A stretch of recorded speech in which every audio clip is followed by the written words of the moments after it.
चलिए क्लास, हम पढ़ते हैं chapter number 1, democracy in the contemporary world. Last time हमने दूसरी पहले वाली वीडियो में हमने पढ़ा था कि किस तरीके से जो चिली, जो एक अमेरिकन देश है चिली, वहाँ पर वहाँ के प्रेसिडेंट सल्वाडो अलांदे को किस तरीके से वहाँ के नेता पिनोशे ने हटा दिया था। उनको ज़बरदस्ती हटाया गया वहाँ से, उनके पद से, उन्हें राष्ट्रपति पद से बर्खास्त कर दिया गया सेना के द्वारा। सेना, पिनोशे जनरल थे सेना के। उन्होंने ज़बरदस्ती जो अलांदे हैं उनको हटाया। उसके बाद कि उसके बाद उन्होंने पूरे चिली के ऊपर कब्जा कर लिया और चिली के प्रेसिडेंट बन बैठे। उन्होंने 17 साल तक राज किया चिली के ऊपर। उसके बाद 1988 में, अब हम उसके बाद से ही पढ़ते हैं इस चैप्टर को, किस तरीके से वहाँ पर डेमोक्रेसी वापस आई। डेमोक्रेसी तब भी थी जब सल्वाडोर अलांदे थे, और डेमोक्रेसी किस तरीके से वापस आई वो हमें इस चैप्टर के अंदर देखना है। अब देखना है इस वीडियो के अंदर किस तरीके से डेमोक्रेसी वापस आती है। और हम पोलैंड के बारे में पढ़ेंगे, एक अनदर कंट्री पोलैंड के बारे में पढ़ेंगे, किस तरीके से वहाँ पर डेमोक्रेसी का क्या हाल था। ये दो एग्जाम्पल आपको इसलिए बताए गए हैं क्योंकि इससे आपको पता लगेगा कि डेमोक्रेसी किस तरीके से पूरे वर्ल्ड के अंदर 80s में, 1980s में किस तरीके से डेमोक्रेसी का उदय हुआ था पूरे वर्ल्ड के अंदर। चलिए, रिस्टोरेशन ऑफ डेमोक्रेसी, यानी कि चिली के अंदर रिस्टोरेशन माने दोबारा वापस आना। चिली के अंदर डेमोक्रेसी कैसे वापस आई थी। Pinochet's cover military dictatorship came to an end after he decided to hold a referendum in 1988। Pinochet की गवर्नमेंट का अंत तब हुआ जब पिनोशे ने ये डिसाइड किया कि पिनोशे जो है वो एक रेफरेंडम करेगा, यानी कि जनमत संग्रह करेगा, लोगों से वोट दिलवाएगा, जनमत संग्रह करवाएगा कि हाँ उसकी सरकार रहनी चाहिए या नहीं। पीपल इसके पक्ष में, लोग उसके पक्ष में, पक्ष या विपक्ष में वोट दें, इसको बोलते हैं रिफरेंडम। तो उसने यही जनमत संग्रह कि लोगों की राय जाननी चाहिए और लोगों से वोट दिलवाए। और उसे ही felt confident that in the referendum the people would say yes to his continuing in power. लेकिन उसे पूरा भरोसा था कि लोग उसको यस कहेंगे, कि वो पावर में बना रहे। But the people of Chile had not forgotten their democratic traditions. लेकिन जो लोग थे, चिली के लोग थे, वो अपनी पुरानी परंपरा, अपनी लोकतांत्रिक परंपराओं को नहीं भूले थे। यानी कि वो लोकतंत्र को अभी तक नहीं भूले थे, वो डेमोक्रेसी को अभी तक नहीं भूले थे, वो लोगों की चुने जाने वाली सरकारों को अभी तक नहीं भूले थे। Their vote was a decisive no to Pinochet. और वहाँ पर पिनोशे मार खा गए और पिनोशे को लोगों ने मना कर दिया। रेफरेंडम में लोगों ने नो को वोट दिया और पिनोशे को गवर्नमेंट से हटना पड़ा। This led to Pinochet losing first his political and then his military power. और पिनोशे की मिलिट्री पावर और पॉलिटिकल पावर दोनों दोनों दोनों चली गई।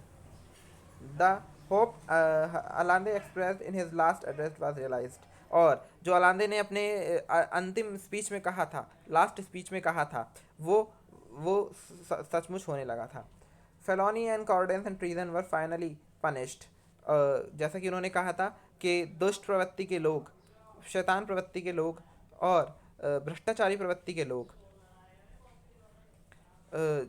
को जरूर पनिश्ड किया जाएगा। तो हुआ भी वही, लोगों ने उनके शासन को मना कर दिया। पॉलिटिकल फ्रीडम वाज रिस्टोर्ड, और पॉलिटिकल फ्रीडम रिस्टोर्ड हो गई, यानी कि वापस से राजनीतिक गतिविधियां पूरे देश के अंदर चलने लगी। Since the Chile have 4 presidential elections in which different political parties have participated. जब से अब तक 4 राष्ट्रपति चुनाव हो चुके हैं चिली के अंदर, जिसमें बहुत सारी पार्टीज चुनाव में भाग लेती हैं। Slowly the army's role in the country's government has been eliminated. और धीरे धीरे जो आर्मी का जो रोल है गवर्नमेंट के अंदर, वो हटा जाने लगा। The elected government that came to power ordered inquiries into Pinochet rule. That this inquiry showed that his government was not only very brutal but also very corrupt. और उसके बाद जो इलेक्टेड सरकार आई, जो चुनी हुई सरकार आई, वो अ,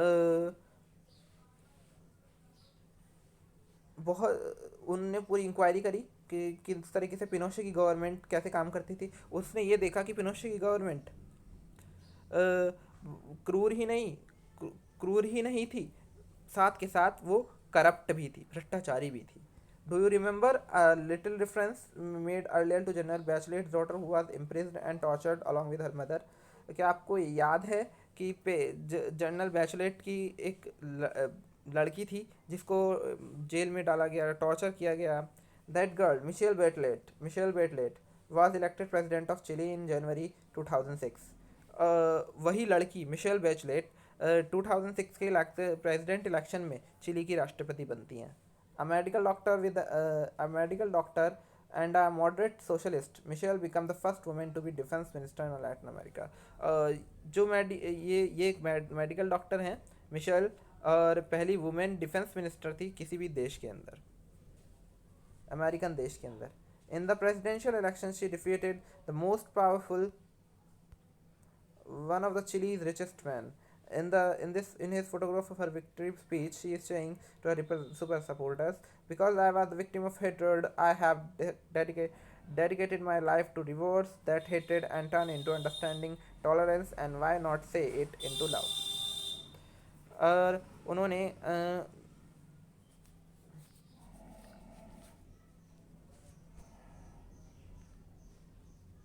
उन्होंने अपनी स्पीच के अंदर जब वो राष्ट्रपति बने, उन्होंने अपनी स्पीच के अंदर ये बात कही कि मैं बहुत ज़्यादा विक्टिम का कारण बनी हूँ, इसीलिए मैंने बहुत दुख झेले हैं, मैंने बहुत कंट्री के लिए प्रयास करे हैं कंट्री को आगे बढ़ाने के लिए, और कंट्री के लिए जी हूँ. इसी वजह से मैंने इन सब दुखों को अपनी लाइफ को ही कन्वर्ट कर लिया है, और मैं टॉलरेंस समझती हूँ.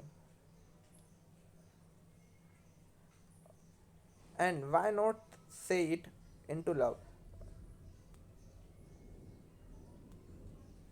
और अब हम सब कुछ ठीक कर देंगे, और अब सब सही हो जाएगा.